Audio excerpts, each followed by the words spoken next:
Welcome to another episode of Satori Sounds, the podcast that invites you to unwind, relax, and explore the deeper currents of life. Today, we're unraveling two powerful yet often misunderstood forces that dictate leadership, influence, and social dynamics. These are reputation and status. Is reputation truly a form of social currency? How do leaders navigate the delicate balance between perception and reality? And why do actions, not titles, define true credibility? Join us as we explore the power of charismatic leadership, the role of feedback in credibility, and why actions speak louder than titles. Whether you're a leader, an inspiring one, or simply curious about the mechanics of influence, this conversation will challenge your perspective and leave you with some valuable takeaways.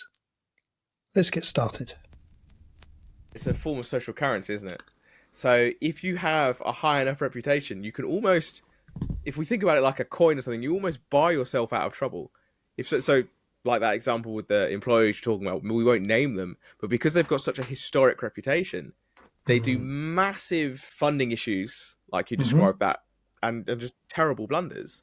But because people go, oh yeah, but think about what they did 70 years ago. They're heroes. Gets them out of trouble. Yeah, very much so. Very much so. That reputation in that sense of it's almost like a hall pass, isn't it? You know, they can do no wrong because of that reputation that they've built. Yeah, I think it's a really good way of framing it. That, you know, something happens, something goes terribly wrong, and they whip out and they're, no, but remember who we are, remember our reputation, and it kind of gets them out of trouble. And I think we can do that with people as well. Sometimes we almost get enamored by people who they were before, and we don't look at their behavior now. I mean, well, their past actions were really good, so hold on a minute, that's old data. Look at the now. Yeah, that's so true though, but we don't in a way because, you know, even though we've talked about before that people change and as they kind of grow and develop and their values and etc. change, actually we probably don't necessarily do that feedback loop of going, what has changed in that sense? Because as you say, they've built up that reputation or they were that person, and therefore you assume that that's the way they act, but actually people do, and companies do as well. You know, there's an adage that I've heard a lot: a reputation takes years to build and seconds to ruin. Yeah, I think as well, when I think about that idea of reputation takes years to build but seconds to ruin, it's poignant because realistically your reputation is this mental construct held by everyone else. And it comes back to this saying that I heard to I suppose build on it, is that reputation is an animal designed by committee. So that, you know, you can't just have it, you have to earn it. And then we all as a group have to decide that is that person's reputation or that is that brand's reputation. And so if we all suddenly go, well, actually, this person's not very good based on the most relevant behavior, that person's social currency takes a hit. It's very subjective as well. It's such a precarious balance, isn't it? Yeah, massively. And that reputational hit, you know, it's funny you say that because in a way you can't, as much as you can build up your own reputation, the reputation that others see of you is, as you say, that construct of what they see, you know, and your actions, your actions that you build and however you behave. As much as you can try and dictate that, you also do need to be aware of what others are saying from that reputational point of view, you know, because you might be thinking, oh, I'm doing everything perfectly and it's absolutely fine. But actually, behind your back, everyone's saying that person's just a complete, you know, a job's worth, and they're going and they're just pushing and driving. And you're sitting there thinking, oh, I'm doing great and I'm achieving all these things. But everyone in the background is like, my God, they're a big taskmaster, you know. And so your own reputation versus other people's perception of your reputation is, you need to be aware of that, don't you? You do. I love the way you substituted taskmaster for probably a swear word. Big up to you, because I was gonna chime in with that. Yeah, like there's such a. But yeah, you're right. You are right there. And I think one of the other things that people can sometimes do, just in life, is conflate status with reputation. They're not the same thing, and that's one of the most interesting things we can think about. Think about how many managers you've worked under, and they've got the status over you, but their reputation is crap. as you said, they're a job's worth. They're difficult. They're incompetent. And that's because, yes, status can be given to you and it can grant access, but you have to earn a reputation. Absolutely. Reputation is earned. Can't be given. You know, and that point about status I think is really poignant, because there's a story I read a while ago of this very famous military individual. I forget what rank he was, but one of the top commanders in the military, and he, under that current post, went to give this talk. And as he was giving the talk, as he was preparing to give the talk, he was flown in by private jet. He was given a very nice hotel room. He was chauffeured through to the talk, prepared, and then brought out onto stage as this, you know, special guest, right? Same chap, 3 years later, goes to the same conference as just an individual to hear the other speakers speak. No private jet, no fancy cars to chauffeur him there, books his own hotel room. And he said the lesson that he took from that was that status, right, is very much a job title and what you're given. So it's not you as an individual. The status that you have taken in that role isn't you as an individual. It's the role that you have taken on. And the minute that you step back from that role, the privileges associated with that also dissipate. Yeah. So it's almost this idea that respect is cumulative and reputation is cumulative, but status is episodic. It's contextualized. It's given to you in bursts of roles, of moments. That's a really good way of putting it. That, you know, reputation has to constantly be built, right? And that status is just for whatever you're taking on in that moment, or that episode, as you call it. Yeah. And it's interesting, particularly when we think about that in leadership. And there's a really interesting philosopher called Max Weber, and he did a lot around what leadership is. And this was in a very early kind of discussion of what leadership was. And I think it was around about the 20th century, maybe the 19th century. And effectively what he was saying is that there's lots of different forms of leadership. There's authoritative leadership, which encompasses that idea of status. But then there's this other one called charismatic leadership and charismatic power. And effectively that's built upon by character, which is a synonym for reputation, and I think encompasses that reputative quality. And actually what he goes on to say is a charismatic kind of form of authority or leadership will overtake that official form, that authoritative form of leadership, because it's purely based on character, special qualities and reputation. People are almost mesmerized by it. That social construct comes in again. Very much so. And that reputation bit, I think, to what you're saying about that charismatic person is so true. I've definitely witnessed it coming up through leadership roles, you know, from project management perspective. And I definitely was one of those individuals that thought you told everyone what to do. You know, that's what you thought a project manager was. But actually, and I definitely built the wrong reputation for that. So maybe I was the taskmaster, or another word that someone would use. But the can't say that on air. Beep. Cancelled. So sorry, sir, it's cancelled. But the charismatic bit is so true, because leadership, in that sense of being a charismatic leader, from my interpretation of that, is getting the best out of other people. And you don't get the best out of other people by being completely authoritative.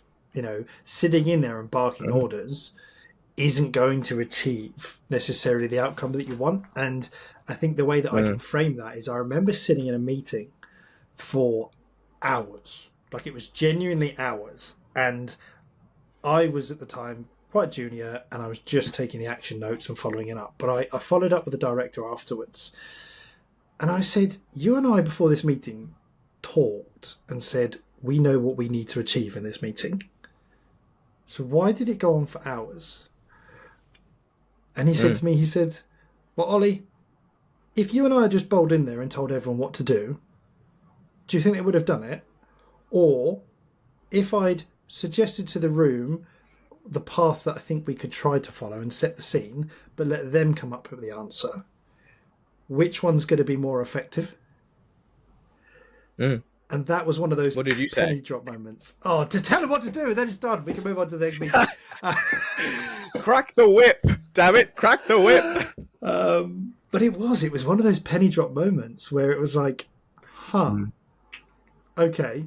And actually, as much as maybe we did know the answer, because we weren't going to be doing the work and these other people were, you needed to use that charismatic sense to bring them along for the journey, get their own buy-in, and for them to believe that that's what they needed to do. And that bit of reputational leadership, right, I think is that have you heard the difference of like a manager and a leader? Yeah, I have, and because you showed me a little diagram before, and it's quite a good diagram actually. I was, but please describe it for the listeners. Yeah. Well, the manager is typically, if you say you look at a team of people taking something up a hill, right? The manager's going to be the person on the side shouting and telling them where they need to be going.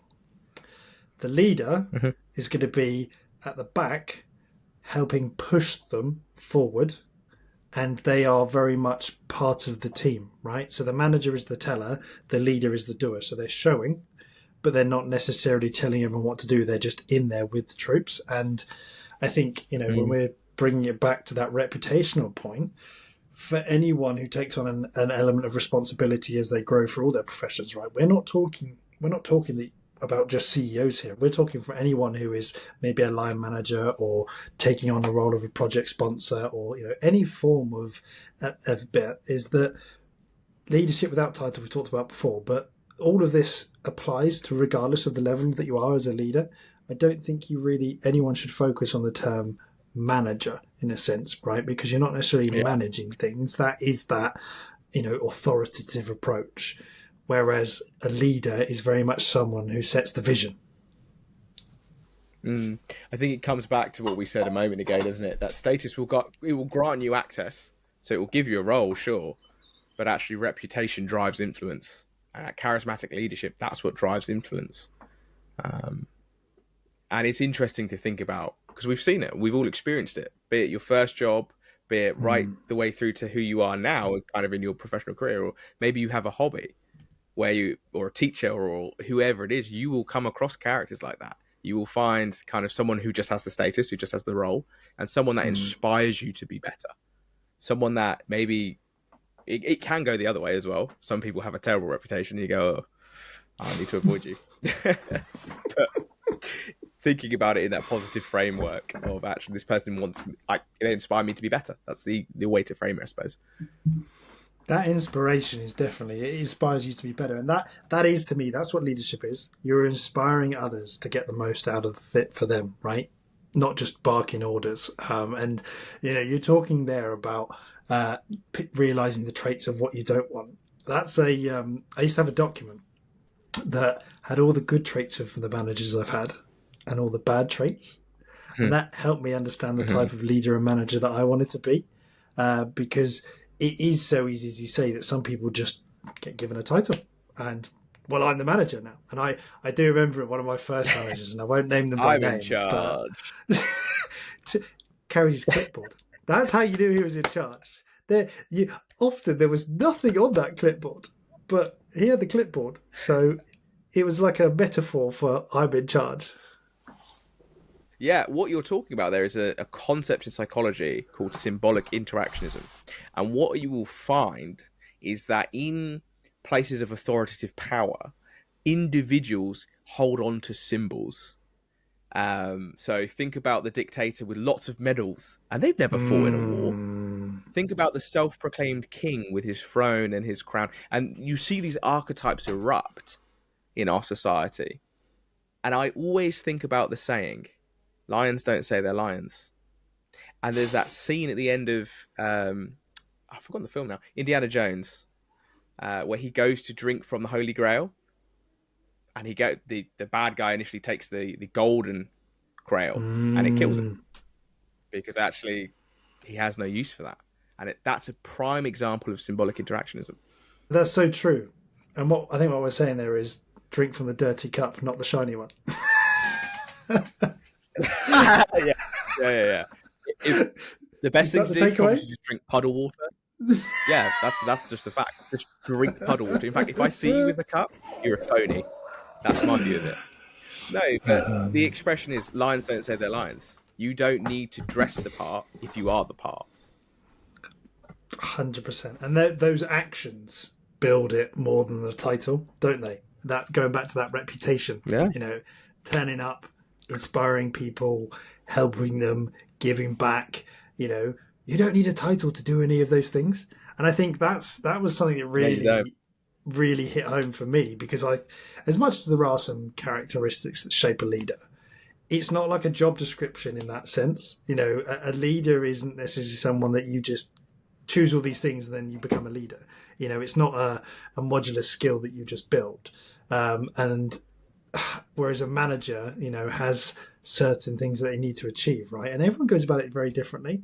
It's been really interesting to see as I've grown and developed the different styles, and I think that's important for the listeners, is to realize the strength that you sit within, because there's not one leadership style that is just the right style, right? I think we can all agree that very much authoritative and delegative of you do this doesn't work. But in terms of bringing people through and leading, you have to work out what works for you, but also what works out for other people. Because I've had it with the situational kind of leadership model, where some people need to be more coached, right? Because actually they kind of know what they're doing, but to be able to put it in the context of whatever you're delivering. It's so interesting that you say they need to be coached, because what you're looking at there is actually this person has a reputation of struggling a little bit. They need a bit of help. My mental construct of this person is that they need my support. And what you're tapping into there is not just reputation and social data, but also this element of compassionate leadership. And Michael West talks a lot about that in terms of recognizing a team's needs and recognizing an individual's needs when you work with them. But that's so true, right? You have to recognize other people's needs, because that coaching element is very true. And I think that's a good way of framing it, because there's also the people that, for instance, if they're super good at their job, they don't really want the coaching. You're just going to annoy the hell out of them. If you're always going to be patronizing, right? If you've got a really good professional who knows what they're doing, just delegate to them. Just say, this is what we've got to achieve. Off you go, and empower them. And it's also it's like a double-edged sword as well, because it's recognizing that you might have a perception of what you think a good professional is, and you have to marry up those two things. Is this just my perception? Is this their reputation coming through? Or is it actually, have they got the outcome that we're looking for? Can they deliver? And so it's a tricky balance. And we said that a bit earlier in the episode. It's that feedback, isn't it? As you say, looking at that compounding of how's that reputation being built up. Much like they may just make one mistake, that doesn't make them immediately incompetent. So you do have to, you have, as you go through that dynamic, you're absolutely right. Some things you can just delegate to because they know what they're doing. But I think that's a really good bit to bring in feedback, because there isn't a one size fits all model to leadership. You can't just go, oh, this person is person A, therefore I will use this, and therefore I will achieve this outcome. It's not a tangible outcome in that sense. You can't use an algorithm. You can frame it, but you also need to take that feedback and go, okay, well, how do I adapt that? How do I, and that's where the charismatic bit comes in, doesn't it? Of how do I adapt it to try and achieve it if things didn't work quite how they should be? Yeah. Just kind of, this whole conversation reminds me of a story about a Chinese general in the Three Kingdoms War. Have I ever told you about this? Or have we ever discussed it? I don't know. All right, okay. He's nodding his head. So we're in, boys. We're in. And girls. I'm about to tell you a story. Buckle in. Yeah. Sit down, get comfy. But yeah, it just reminds me of, basically, there's this general, okay? I can't remember his name. It's like Chuko Liang or something. And he is really famous. He's like a really famous general. And one day he gets rid of his vast army and they sends him to like a faraway camp. And he goes to a little town with his soldiers. But he suddenly finds out he's in the middle of an ambush and that there are sentinels who are on their way to this small town. And it's something ridiculous, like 150,000 troops. And they're being led by his like long-term rival, Sima Yi. And so Chuka Lian's like, oh my God, I'm about to be captured. What do I do?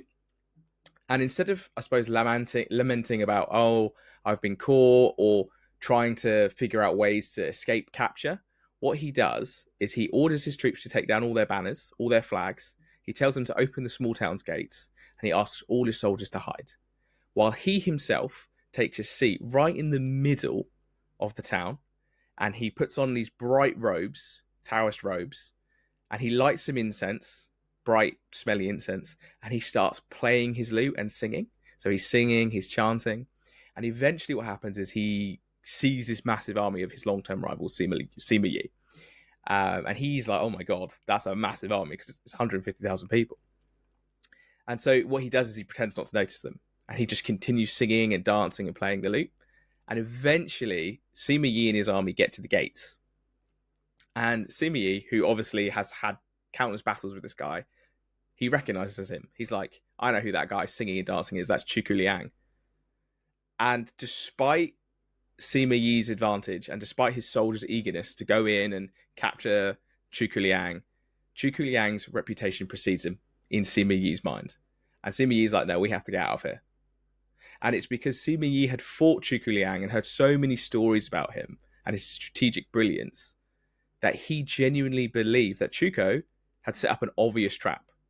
And he was like, no, we need to get out of here. But of course, that wasn't the case. And it was purely his reputation that had preceded him.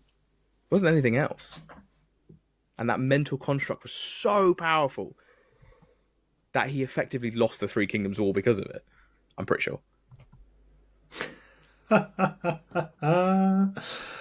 Wow. That's so vivid. That's such a vivid story, right? And that does show that reputation is far more valuable than that status, isn't it? And that construct, because even though he's at the disadvantage and clearly everything, in that sense was against him, then it still prevailed because of his reputation. That's fascinating. It's a wild story, isn't it? I have no idea if it's true. I just read it one day. But the idea that, yeah, I did. I have no idea where I read it from. It's one of those weird things that just sticks in the brain because it's so vivid. So it could be a false story. So check that out. But it's no wives' metaphorically, tale. Yeah, actually, I just made it up. Chuku Liang, it's not a real person. No, he I'm pretty sure he is anyway. Maybe check the notes. I don't know. If not, the Story Sounds books coming out soon. Yeah, and our reputation does precede us. That's so true though in that war setting, because that reputation, that sense, status kind of goes out the window. You under that sheer amount of pressure, you're going to need people around you that you can trust, and that reputation from it, especially under pressure. Leadership can come in all forms, but I can think of countless times where I've heard stories similar in that vein, where actually people necessarily haven't got status, but they've stood up and led. Something's just like someone's dived on. I'm trying to think of what's another analogy. Captain America. Here you go, from a film. You see a Captain America where they're looking for a more intelligent soldier than just a grunt, and he dives on the grenade. That's not even a real grenade. That's leadership. Well, he starts building his reputation, doesn't he? And it comes back to that idea of actually what you're doing is it's your actions that speak louder than words. Don't trust what the person's saying necessarily, because people say all sorts of things. And that's why the expression lions don't say they're lions is so pertinent. Because if they just go about doing what lions do, if you have to wait for a lion to tell you a lion, it's not doing a very good job. It's the same with any profession, any skill set. Show me. Don't tell me. It's so true. It is so true. And, there are certain professions that we almost assume that reputation precedes them, don't we, in a way, because you think, they're going to be, because of that status that they've got, that they're going to be reputable. But I've seen that as in the professional world, with, other consultants that I've worked in construction, and you almost immediately, there's this pedestal created. I remember when I was junior and I was sitting in a meeting, and this individual came into the room, and they turned round and he said, so what are we dealing with here? And we were thinking, what does he kind of mean? And we asked him to elaborate, and he says, "Well, are you all chartered? Do you actually know what you're doing?" And basically, he had put this status that unless you were a chartered individual, you had no clue what you were doing on this project. And that to me is a status, right? Because I know a number of people who actually haven't achieved the chartered status, who are hands down better at delivering projects than a number of people who have got chartered, right? Because they've just got a lot more experience in real world practicality. Yeah, I suppose what you're describing there is status games. And what you'll find is people who don't have the skills, knowledge, but they might have the role or they might have the hierarchy. So something might have been given to them, maybe through nepotism, maybe through whatever it is, circumstance. They'll often try to get you to play status games with them. So they'll say their title, they'll say they're chartered. And I suppose your job in that situation is to be aware of the invitation, what they're inviting you to. You don't have to play that game. Pick up your ball and go home. Just be like, okay, that's cool. Anyway, I'm going to let my work speak for itself. And that's the thing you've got to think about often.